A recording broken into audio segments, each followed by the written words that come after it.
जब प्रयास करने पर भी संसार न मिले तो निराश नहीं होना, समझना, देखना प्रभु आपके साथ ऐसा क्यों कर रहे हैं। नहीं चाहते प्रभु कि अब और संसार के जाल में आप पड़े रहें। शायद प्रभु आपको इस कुचक्र से, इस दुष्चक्र से निकालना चाहते हैं, इसलिए जीवन में ऐसी स्थिति, ऐसी अवस्था आई।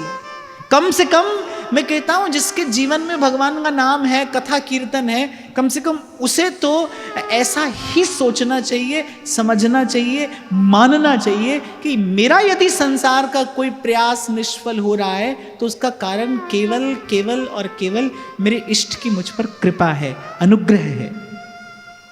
एक बात गांठ बांध लेना भाई, मैं हूं, आप हो या कोई भी हो, अपनी राजी से संसार कोई नहीं छोड़ता, कोई नहीं छोड़ता।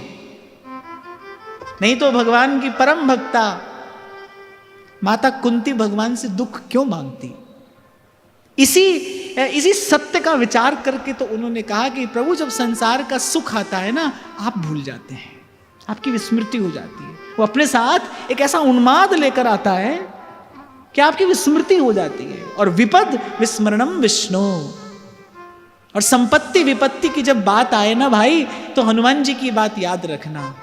कह हनुमंत विपत्ति प्रभु सोई,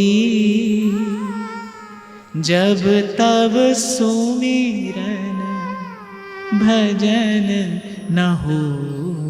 अरे थोड़ा से संसार के काम में भगवान भूल जाते हैं, सेवा साधन छूट जाता है। ध्यान रखना, यदि ऐसी स्थिति आ रही हो तो आप जिसे संपत्ति समझ रहे हो वो संपत्ति नहीं, विपत्ति है।